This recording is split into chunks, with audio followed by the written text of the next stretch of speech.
जी हां, NATO versus Russia की इस लड़ाई में बहुत कुछ हो रहा है ऐसा जिसके बारे में आपको जानने की जरूरत है। वर्ल्ड कवरेज के नंबर 1 शो की करने जा रहे हैं शुरुआत। आपके साथ मैं हूं समीर अब्बास। वॉर जोन में आज कई बहुत बड़ी खबरें, नए हमले हुए हैं, देशों ने नई रणनीति बनाई है, शांति के प्रयास भी दिखे हैं, लेकिन कुल मिलाकर अशांति और युद्ध की बातें ही सबसे ज्यादा हो रही हैं। एक एक कर हम आपको तमाम खबरें और वॉर के नए वीडियोस दिखाएंगे, लेकिन पहले 5 बड़ी खबरें और उनसे उठ रहे सवालों पर गौर करना जरूरी है। बड़ी खबर, मारे गए 235 यूक्रेनी। बड़ा सवाल क्या उठ रहा है, क्या यूक्रेनी काउंटर ऑफेंसिव फेल हो रहा है? नमस्कार, मैं हूं आपके साथ निधि वासंदानी और सवाल ये उठ रहा है कि नेटो में नो एंट्री क्यों? बड़ा सवाल ये कि क्या नेटो में एंट्री टलने से ज़ेलेंस्की की मुश्किलें बढ़ेंगी? जी हां, बड़ी खबर एक और है, पुतिन की महा गलती को लेकर सवाल उठ रहे हैं। बड़ा सवाल क्या है, क्या बेलारूस में एटमी हथियार भेजना, उनकी तैनाती करना पुतिन की बहुत बड़ी गलती है? एक और बड़ी खबर होगी, वॉर स्पॉन्सर वेस्ट। बड़ा सवाल यहाँ पर यह है, क्या पश्चिम ने ही 2014 में वॉर की बुनियाद रखी थी? जी हां, बड़ा सवाल तो एक और है, टीम रामाफोसा बंधक। बड़ी खबर, क्या पोलैंड ने दक्षिण अफ्रीकी राष्ट्रपति को शांति मिशन की सजा दी है? और देखिए, बड़ी खबर आपको बता दें इस वक्त वॉर जोन की क्या है। रूसी हमले में यूक्रेन में बहुत बड़ी तबाही देखी जा रही। यूक्रेनी आर्मी के 235 जवानों की मौत की खबर सामने आ रही है। साउथ डोनेस्क में रूस ने किए हैं ताबड़तोड़ बड़े हमले। खैरसा और लीमन में सबसे अधिक नुकसान की जो खबर है वो सामने आ रही है।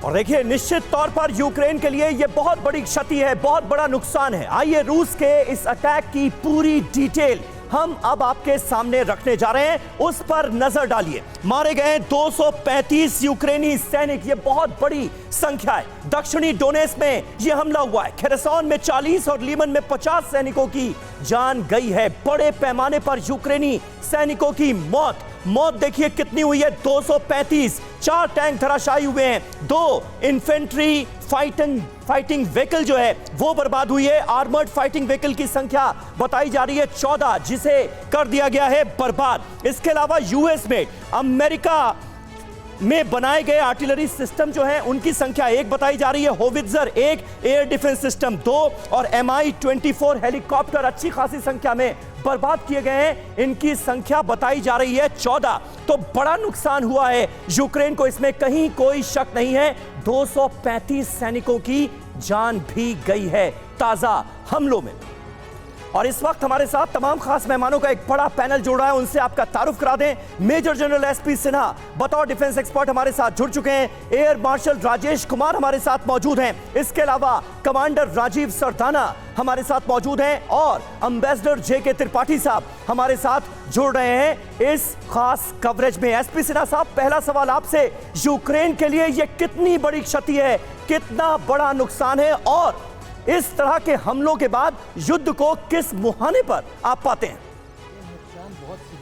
है पहली बात। दूसरी बात है, मेरा अनुमान है कि इस लॉस के बाद यूक्रेन में जो ऑफेंसिव कैपेबिलिटी है, ऑफेंसिव इनिशिएटिव का जो सोच है, उसमें उस पर प्रहार हुआ है। उसमें बहुत बुरी तरह से इसका असर पड़ेगा यूक्रेन में। लेकिन सबसे बड़ी बात है कि जिस तरह से युद्ध चल रहा है, जिस तरह से बैटल फैटिग फैक्टर ट्रुप्स के ऑफिसर्स के मोराल को डेंट करता है, जिस तरह से जो इन्वेंट्री है लड़ने का उसमें गिरावट होती है, जिस तरह से प्रोडक्शन कैपेसिटी मैच नहीं कर पाता है इक्विपमेंट के वेस्टेज को, ये सब दिखाते हैं कि वक्त आ गया है कि यूनाइटेड नेशंस लेवल पे शांति प्रस्ताव लाया जाए और शांति लाया जाए, क्योंकि ये स्टॉक आउट के स्टेज पे ये पूरा वॉर जा रहा है। ठीक है, शांति प्रस्ताव लाया जाए, ये तो हर किसी का सुझाव है सर, लेकिन ये होगा या नहीं, यही बहुत बड़ा सवाल है। क्योंकि फिलहाल तो पीस टेबल पर आता हुआ कोई नहीं नजर आ रहा है, ना ही रूस और ना ही यूक्रेन। देखिए, एक और ब्रेकिंग न्यूज है, यूक्रेनी सेना ने रूसी माइंस को उड़ा दिया है। माइंस क्लियरिंग वेपन UR-77 का इस्तेमाल किया गया। रूसी कब्जे वाले इलाकों में कई बारूदी mines. Tripathi sir, mines clearing weapon UR-77 का इस्तेमाल किया गया। और इससे पहले जो हम चर्चा कर रहे थे डोनेस्क के बारे में, डोनेट्स्क के इलाके में अगर 200 से भी ज्यादा संख्या में यूक्रेनी सैनिकों को मारने का दावा किया जाता है, तो क्या ये तय माना जाए कि डोनेट्स्क वो इलाका जहां पर यूक्रेन रूसी सैनिकों को पछाड़ने में नाकामयाब रहा और रूस का पूरी तरीके से वहां पर कब्जा घोषित तौर पर? देखिए, अगर ये दावा सही है तो बिल्कुल आपकी बात सही है कि यहाँ पे रूस का जो काउंटर ऑफेंसिव वो नाकाम हुआ है। लोग कह सकते हैं कि एक टैंक इधर मार दिया, एक आर्मर्ड व्हीकल इधर मार दिया, इसका इतने बड़े वार में कोई फर्क नहीं पड़ता। लेकिन मुख्य चीज़ ये है कि 235 से ज़्यादा यूक्रेनी सैनिक मारे गए और वो हथियार नष्ट किए गए हैं यूक्रेन के, जो कि इनविंसिबल अजेय माने जाते थे अमेरिका और नेटो द्वारा किए गए, लेपर्ड वगैरह। तो ये सब जो है, ये सब इसकी ओर इंगित करता है कि रूस के पास ऐसे हथियार हैं जो नेटो के हथियारों को नष्ट कर सकते हैं। और इतने 235 से ज़्यादा लोग मारे गए, तो ये बहुत बड़ा सेटबैक होगा। सवाल ये भी खड़े करता है सर त्रिपाठी सर कि कहीं ऐसा तो नहीं कि जो यूक्रेन का काउंटर ऑफेंसिव है वो वीक हो रहा है या फेल साबित हो रहा है, आगे बढ़ रहा है। एक और बड़ी खबर, उस पर फिर चर्चा करेंगे। एंटी टैंक राइफल से लेपर्ड टैंकों पर अटैक हुआ है। रशियन फाइटर की यूक्रेन पर अटैक, गन से अटैक करता नजर आया यूक्रेनी। ये देखिए तस्वीरें आपको दिखा रहे हैं।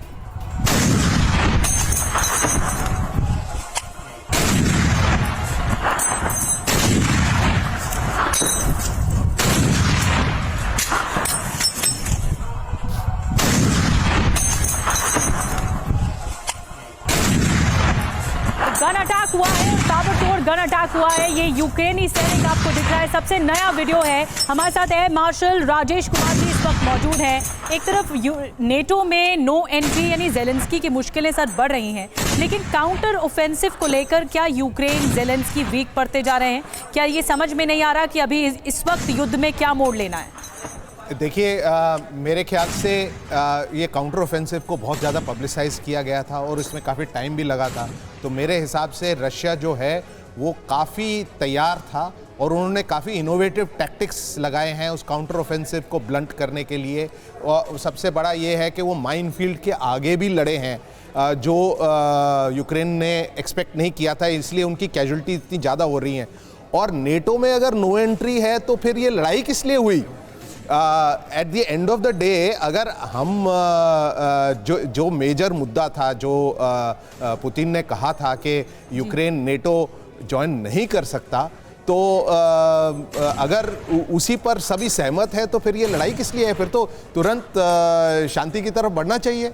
वो भी नहीं हो रहा है, शांति की तरफ भी आगे नहीं बढ़ रहे हैं। सर आप एक क्विक रिएक्शन दीजिए। आप 30 सेकेंड्स जी बताइए। यदि किसी ऑफेंसिव को मिलिट्री जो स्ट्रेटजी कहती है, जो किसी टैक्टिक्स कहती है, किसी ऑफेंसिव को का गति कम करना है, तो या तो माइनफील्ड के उसको चक्कर में फंसा दो, उससे गति कम हो जाएगी, या दुश्मन को ग्राउंड ऑफ ओन चूजिंग में सकिन कर लो और वहाँ इतना कैजुअलिटी दो कि इसके कैजुअलिटी के कारण उसका मोराल जो है उस कमज़ोर पड़े, ट्रुप्स का मोराल नीचे जाए और अपोजिंग फोर्सेस का मोराल नीचे जाए। वही रूस कर रहा है। ठीक है सिन्हा साहब, आता हूं आपके पास। इस बीच देखिए एक अहम खबर आ रही है। रूस ने जारी किया है वॉर में यूक्रेन के नुकसान का आंकड़ा।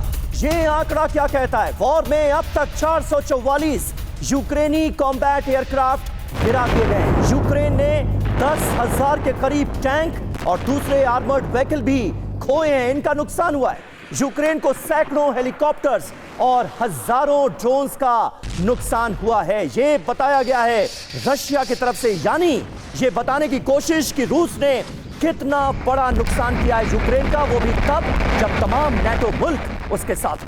बिल्कुल समीर, और देखिए भले रशिया, देखिए यूक्रेन की तरफ से भले कहा जा रहा था कि नेटो की तरफ से तमाम जो मदद मिली इससे मेजर काउंटर ऑफेंसिव किया जाएगा, लेकिन अभी तक की जो रियलिटी निकलकर सामने आ रही है उसमें यही निकलकर आ रहा है कि अभी भी बड़ा नुकसान अगर किसी को वॉर फील्ड में उठाना पड़ रहा है तो वो है यूक्रेन। अब जो रशिया की तरफ से दावा किया जा रहा है, इस दावे में क्या क्या बातें सच्चाई ये समझने की कोशिश करते हैं। आइए ये देखते हैं कि अभी तक वॉर में यूक्रेन को नुकसान कितना हुआ है। यह आपके लिए जानना बहुत जरूरी। आंकड़े के जरिए रूसी रक्षा मंत्रालय की तरफ से खुद ये जो जानकारी है वो साझा की गई है। आप देखिए, वॉर में अभी तक यूक्रेन को जो नुकसान हुआ है उसके मुताबिक कॉम्बैट एयरक्राफ्ट 444, इसके अलावा यूएवी 4668, साथ टैंक्स और आर्मर्ड कॉम्बैट व्हीकल्स की बात की जाए 10,000 टैंक्स और आर्मर्ड कॉम्बैट व्हीकल का नुकसान हुआ है। Helicopter 239, surface to air missile system 426 और multiple rocket launchers 1124 multiple rocket launchers का जो नुकसान है वो हुआ है। सोर्स क्या है? Russian defence ministry. अब मैं चाहूंगा राजीव सरदाना सर आपसे सवाल और विस्तार के साथ इसको आप थोड़ा समझाइए कि ये जो बात है, क्योंकि आंकड़े कौन जारी कर रहा है? रूसी रक्षा मंत्रालय। कितना विश्वास किया जा सकता है और क्या ये जो वॉर फील्ड में हमें नजर आ रहा है ये उसी का प्रतिबिंब है जो ये आंकड़े सामने रखे गए? देखिए, जो रशियन रक्षा मंत्रालय के आंकड़े दिए गए हैं वो उसमें उसके ऊपर कोई भी संदेह नहीं कर सकता, क्योंकि रशिया को इंफॉर्मेशन वॉरफेयर और बाकी चीज़ों की ज़रूरत नहीं है। रशिया स्ट्रॉन्ग और रशिया अपना जो एरिया ऑक्युपाई करना चाह रहा था, डीमिलिटराइज करना चाह रहा था यूक्रेन में, उसमें वो सक्षम हुआ है।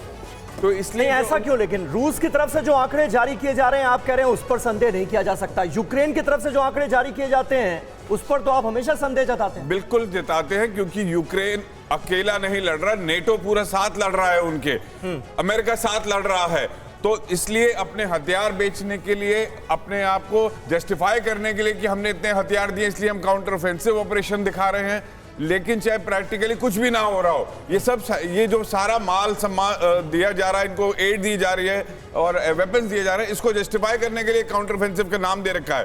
तो इसलिए मैं कहूँगा जो बाकी पश्चिमी देशों से आता है उसमें जरूर शक है, लेकिन रशिया की तरफ से जो आंकड़े लिए जाते हैं मेरे को उन पे कोई शक नहीं है। बखमुट में रूस का बड़ा हमला हुआ है। बिल्डिंग पर रूस ने किया है जोरदार अटैक। हमले में बिल्डिंग में आग लग गई और ये देखिए आपके सामने तस्वीरें भी आपको दिखा रहे, एरियल व्यू आपको दिखा रहे, ड्रोन से ली गई ये तस्वीरें, कैसे टारगेटेड अटैक में पूरी बिल्डिंग में आग लग जाती है। चारों तरफ धुआं ही धुआं नजर आता है। ये पहली एक्सक्लूसिव तस्वीर आप देख रहे हैं TV9 भारतवर्ष पर। सिन्हा साहब, इस तरीके से तो हमले लगातार हो रहे हैं, लेकिन ऐसा नहीं लग रहा है कि युद्ध जो है वो अभी बीच में आकर के ऐसे रुक सा गया, थमसा गया है। निर्णायक मोड़ पर पहुंचने की संभावना बहुत ही कम नजर आ रही है। अभी क्या सिचुएशन में दिख रहा है आपको ये पूरा वॉर एंगल? ये स्टेलमेट की स्थिति है और ये स्टेलमेट, मेरा ख्याल है, अनुमान है कि स्टेलमेट चलता रहेगा जब तक किसी भी एक साइड को numerical superiority, equipment superiority, tactical superiority, strategic superiority नहीं मिलेगा, तब तक अगला नेगोशिएटिंग टेबल पे नहीं आएगा और शांति की बात हो ही नहीं सकती। वही हो रहा है। दोनों यदि ब्लीड करना चाहते हैं एक दूसरे को टू डेथ, अमेरिका चाहता है कि Russia should bleed to death, उसको इतना उसके रिसोर्सेज को ख़त्म कर दो कि वो एकदम गरीब हो जाए, उसकी आर्थिक व्यवस्था बर्बाद हो जाए, कमज़ोर देश हो जाए, तो बात तो शांति की बात हो ही नहीं सकती है ना। तब तो क्वेश्चन है सर्वाइवल का, it is question of do और डाई। और रूस की जो पॉलिटिकल लीडर्स है, मिस्टर पुतिन का जो व्यक्तित्व है, वो तो किसी हद तक जाने के लिए तैयार हैं। बिल्कुल। ये समीर कह रहा था कि अभी बेलारूस में जो टैक्टिकल न्यूक्लियर वेपन्स का डिप्लॉयमेंट है, वो रूस का फैसला सही है कि नहीं सही, उस पर चिंतन करने की जरूरत है। देखो, जब आप दुश्मन को घेरना चाहते हो तो चारों तरफ से जो फौज का टैक्टिक्स है, आइसोलेट, कंटेन एंड डिस्ट्रॉय, वही पुतिन कर रहे हैं और उसके परिप्रेक्ष्य बिल्कुल, और उसी पर पुतिन चलते हुए नजर आ रहे हैं। हालांकि नेटो भी साफ बोल रहा है, अमेरिका ने भी कहा है कि लगातार व्लादिमीर पुतिन के हर कदम पर हमारी नजर बनी हुई। इस बीच एक और बड़ी खबर, साउथ अफ्रीकी राष्ट्रपति के साथ पोलैंड में बदसलूकी हुई है। साउथ अफ्रीकी राष्ट्रपति सिरिल रामाफोसा का विमान रोका गया। राष्ट्रपति के सुरक्षा दस्ते को विमान में बंधक तक बना लिया गया। 20 घंटे से ज्यादा प्लेन में बंधक रहे अफ्रीकी अधिकारी। ये तस्वीरें एक्सक्लूसिव आपको दिखा रहे हैं हम। राष्ट्रपति के सुरक्षा दस्ते के हथियार भी जब्त किए गए। डिप्लोमेटिक पासपोर्ट के बावजूद बदसलूकी हुई है। इतना सब कुछ हुआ, साउथ अफ्रीका ने पोलैंड पर रंग भेद का आरोप लगाया। आखिर ऐसा वाकया क्या हुआ पोलैंड में जो साउथ अफ्रीका, दक्षिण अफ्रीका के राष्ट्रपति और उनके जो अधिकारी हैं वो क्यों इस तरह के आरोप लगा रहे हैं पोलैंड पर? रंग भेद के, डिस्क्रिमिनेशन के आरोप लगाए जा रहे हैं। तो आखिर क्या इस पूरे मामले पर डिटेल निकलकर सामने आई है? आइए बिग वॉल के जरिए बताते हैं पूरा वाकया।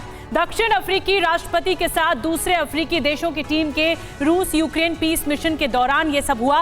बिग वॉल के जरिए आपको डिटेल बताते हैं, पूरा घटनाक्रम आपको समझाते हैं हुआ क्या।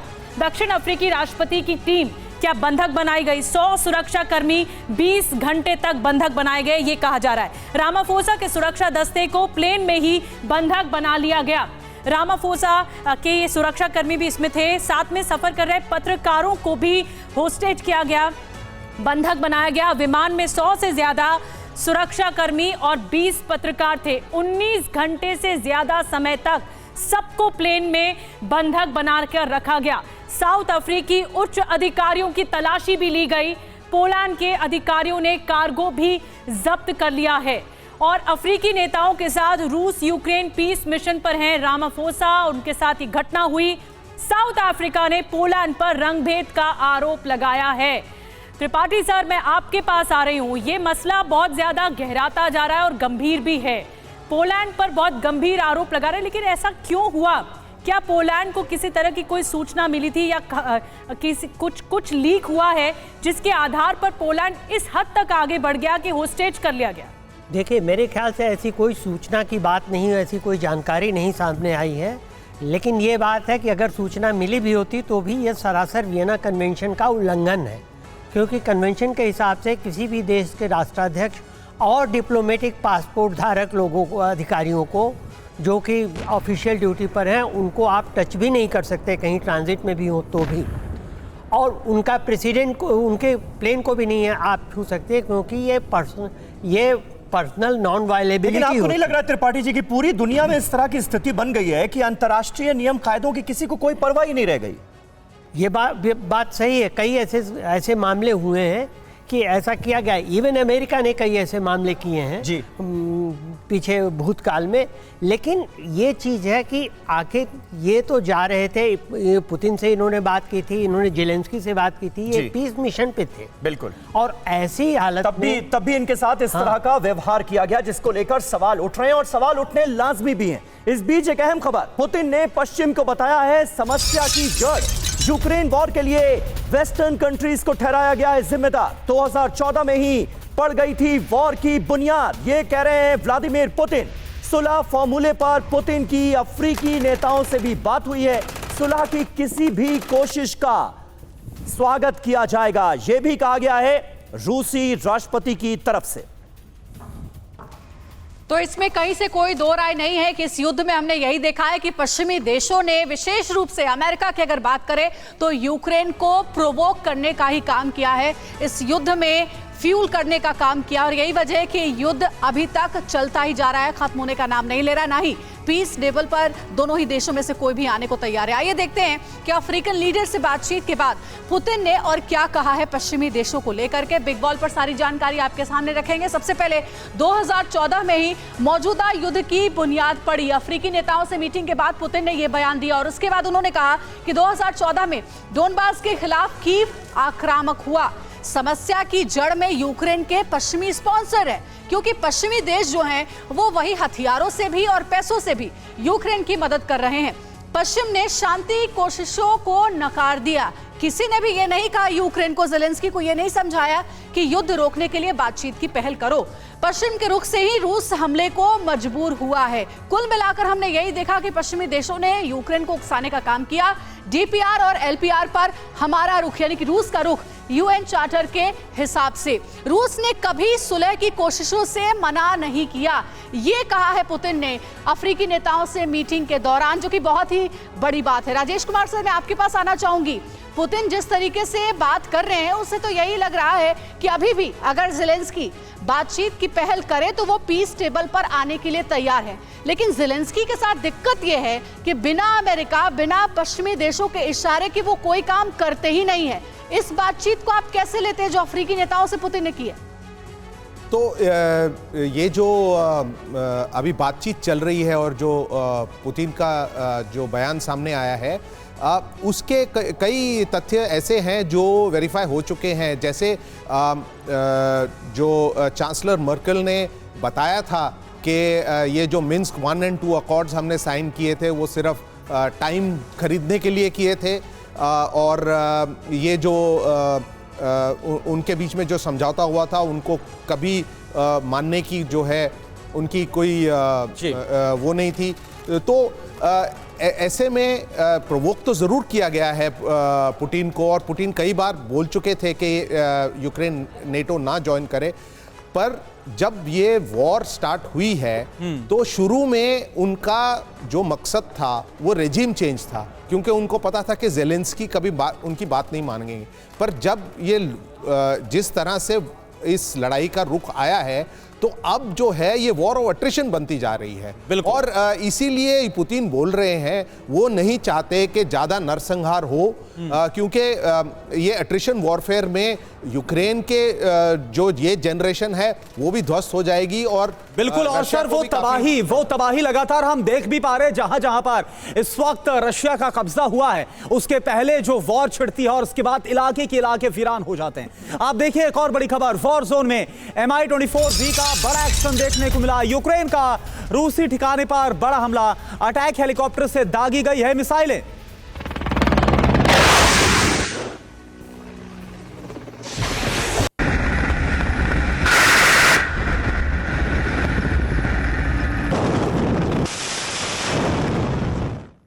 और देखिए इस बीच वॉर जोन से एक और बहुत अहम खबर हमारे पास आ रही है। रूसी फौज को मिले नेटो के बड़े हथियार। जीते हुए इलाकों से नेटो के हथियार बरामद हुए। रूसी सेना के हाथ लगे हैं यूक्रेन आए हथियार, यानी नेटो की तरफ से यूक्रेन को जो हथियार प्रोवाइड किए गए हैं वो अब रूसी सेना के हाथ लगे हैं। रूस पहले भी कई बार यह दावा कर चुका है कि नेटो से डायरेक्टली जंग लड़ी जा रही है, क्योंकि तमाम नेटो मुल्क यूक्रेन के साथ खड़े हुए हैं, इस जंग में यूक्रेन के साथ हैं। और अब अगर उस लिहाज से देखा जाए तो एक बहुत बड़ा सबूत रूस के हाथ लगा है, रूसी सेना के हाथ लगा है। एसपी सिन्हा साहब हमारे साथ मौजूद हैं। सिन्हा साहब, ये डेवलपमेंट जो है इसे किस तरह से आप देखते हैं, और नेटो के इन्वॉल्वमेंट के ये पुख्ता सबूत हैं क्या, माने जाएंगे क्या? इसमें कोई शक ही नहीं है। जेलेंस्की तो खाली मोहरा है, षड्यंत्र तो अमेरिका और नाटो के लेवल पे हो रहा है। इस युद्ध की अग्नि में घी डालने का काम कौन कर रहा है? आप मिलिट्री इक्विपमेंट सप्लाई बंद कर दीजिए, जेलेंस्की घुटने टेक देगा, युद्ध खत्म हो जाएगा। It is as simple as that. लेकिन ऐसा होता नहीं है। जब वेद व्यास जी धृतराष्ट्र के पास गए थे कि युद्ध बंद करो, बर्बादी मुझे दिखाई दे रही है, लेकिन जो आदमी ऑब्सेस्ड हो सुसाइड करने के लिए, मौत का आलिंगन करने के लिए, वो क्या लेगा? जो वेद व्यास की नहीं बात सुना, पूरा कौरव परिवार, कौरव लोग नष्ट हो गए। लेकिन फिर यूक्रेन पर रूस का पूरी तरीके से कब्जा हो जाएगा ना, यही तो ज़ेलेंस्की नहीं चाहते हैं, इसीलिए मदद चाहते हैं वो पश्चिमी देशों से। तो क्या अमेरिका हमेशा राइट रहा है क्या? गद्दाफी को किसने बर्बाद किया, किस कारण? सद्दाम हुसैन को किसने बर्बाद किया? वेपन्स ऑफ मास डिस्ट्रक्शन है, मिला कुछ भी नहीं मिला। तो इतना जो कैजुअलिटी हुआ, इतना जो बर्बादी हुई इराक का, उसके लिए कौन जिम्मेदार है? अंजलि, ठीक है, यानी कि आप कह रहे हैं कि अमेरिका पर भरोसा करके ज़ेलेंस्की बहुत बड़ी गलती कर रहे हैं। देखिए एक और बड़ी खबर इस बीच आ रही है, नाटो में शामिल होने की कोशिश में लगे ज़ेलेंस्की को एक झटका लगा है। अमेरिकी राष्ट्रपति बाइडेन ने झटका दिया, जिसका जिक्र अभी कर भी रहे थे एसपी सिन्हा सर। बाइडेन ने बोला है कि आसान नहीं यूक्रेन का नाटो में शामिल होना, यूक्रेन को पहले शर्तें करनी होगी पूरी। ये देखिए बहुत ही दिलचस्प खबर है ये। अमेरिकी राष्ट्रपति जो बाइडेन जो कुछ दिन पहले कह रहे थे कि नाटो का मेंबर बनाने के लिए विचार विमर्श किया जा रहा है यूक्रेन के लिए, वो अब कह रहे हैं इतना आसान नहीं है नाटो का मेंबर बनना यूक्रेन के लिए। और बिल्कुल अंजलि, देखिए बड़ा ताज्जुब होता है, क्योंकि कल ही हमने ये खबर दिखाई थी किस तरह से यूक्रेन को नाटो में शामिल करने के लिए यह तक कहा गया था कि कुछ शर्तों में ढील की जा सकती है, सिंप्लीफाई किया जा सकता है यूक्रेन के लिए पूरा प्रोसेस। लेकिन अब यह कहा जा रहा है अमेरिका की तरफ से, जो बाइडेन बोल रहे हैं कि नहीं, तमाम जो शर्तें हैं उन्हें पूरा करना होगा, इसके बाद ही यूक्रेन नाटो का मेंबर बन सकता है। तो अब क्या हो रहा है ये जानते हैं। आइए अब देखते हैं कि अमेरिकी राष्ट्रपति ने यूक्रेन के नाटो का सदस्य बनने के मुद्दे पर और क्या कुछ कहा है, ये जानना तफसील के साथ बहुत जरूरी है।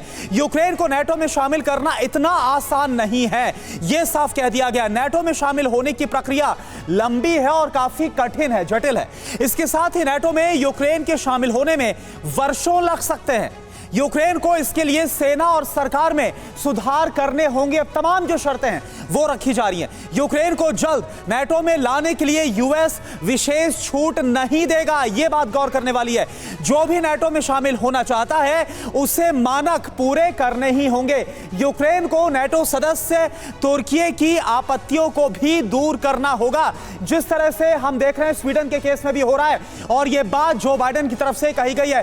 राजीव सरदाना सर, मेरा सवाल आपसे, और मैं चाहूंगा आप इसको एक्सप्लेन करें कि देखिए कल ही हमने ये खबर दिखाई थी कि कैसे नाटो के अंदर से आवाज निकली थी कि यूक्रेन को मेंबर बनाने के लिए कुछ ढील दी जा सकती है, लेकिन आज जो बाइडेन कुछ अलग ही बोल रहे हैं।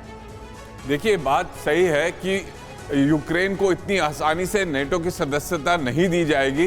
रीजन ये है कि यही एक कारण था जिसकी वजह से शायद रशिया ने यूक्रेन के अंदर ये स्पेशल ऑपरेशन किया।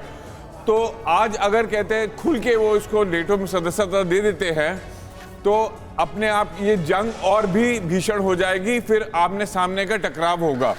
नाटो इतना उनके बॉर्डर पे ना आए रशिया के, इसीलिए ये परेशानी सारी शुरू हुई थी।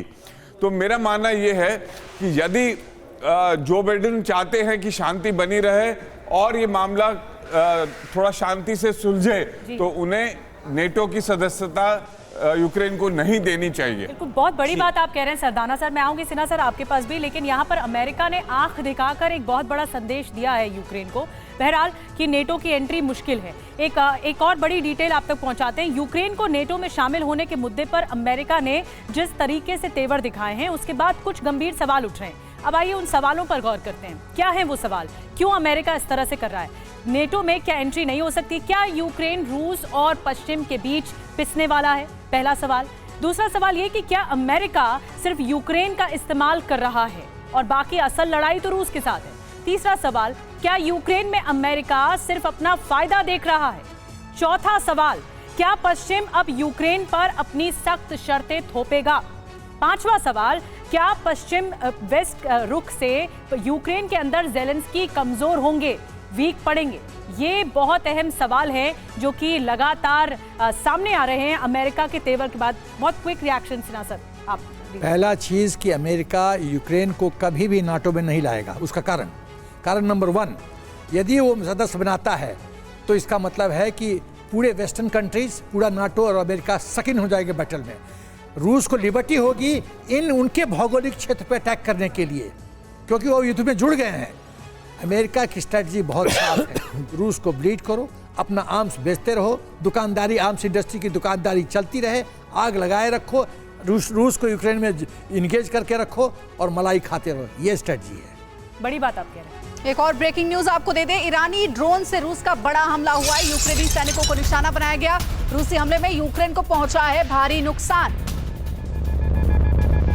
और ये देखिए तस्वीरें भी आपको दिखा रहे हैं, भारी नुकसान पहुंचा इस पूरे हमले में। कहा यह जा रहा है कि हो ना हो अब युद्ध में हमले जो हैं वो दोनों तरफ से बहुत ज्यादा तेज कर दिए गए हैं। विध्वंसक हमलों से यही समझ में आ रहा है। ये एक्सक्लूसिव तस्वीरें आप देख रहे हैं TV9 भारतवर्ष पर।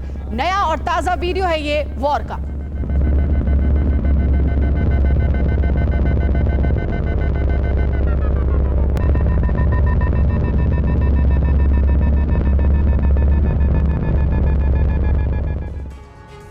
और देखिए इस बीच एक बहुत बड़ी खबर अमेरिका से आ रही है। अमेरिका के एयरपोर्ट पर 2 विमान आपस में टकरा गए। बॉस्टन एयरपोर्ट पर 2 विमानों में टक्कर हुई है।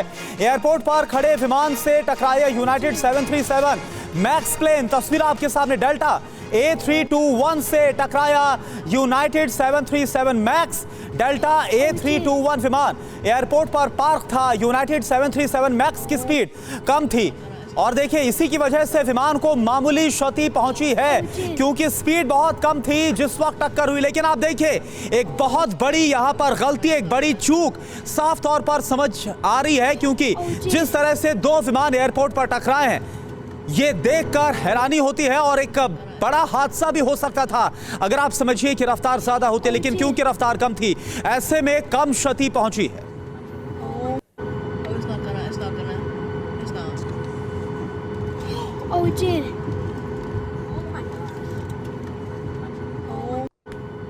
तो अमेरिका से आपने ये अहम खबर देखी और एक खबर आ रही है पड़ोसी मुल्क पाकिस्तान से, जहां पर भीषण सड़क हादसा हुआ है और उसकी तस्वीरें हम आपको दिखाने जा रहे हैं। पंजाब प्रांत में ब्रेक फेल होने से एक बस ही पलट गई।